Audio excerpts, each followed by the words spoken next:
बिस्मिल्लाहिर्रहमानिर्रहीम। अस्सलाम वालेकुम वीवर्स।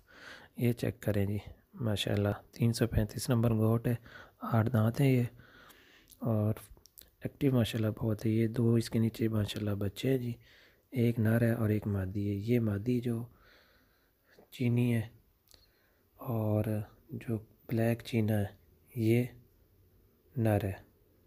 पेयर है माशाल्लाह, और बकरी 8 दांत हैं, फुल चारू है, फुल एक्टिव है। कोई किसी किस्म का तीनों जानवरों में कोई नुक्स और ऐब नहीं है।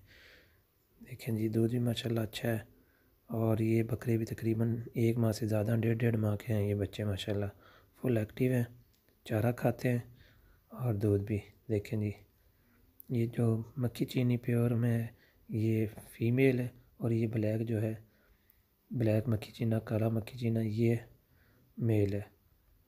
माशाल्लाह एक्टिव हैं, हर तरह से फिट फाट है, किसी तरह का कोई नुक्स और ऐब नहीं। उसकी पूरी ज़िम्मेदारी है कि जिस मेरे भाई को समझ आती है वो मुझसे रब्ता कर सकता है। स्क्रीन पे आपके मेरा नंबर शो हो रहा है। अल्लाह हाफ़िज़, फ़ी अमानिल्लाह।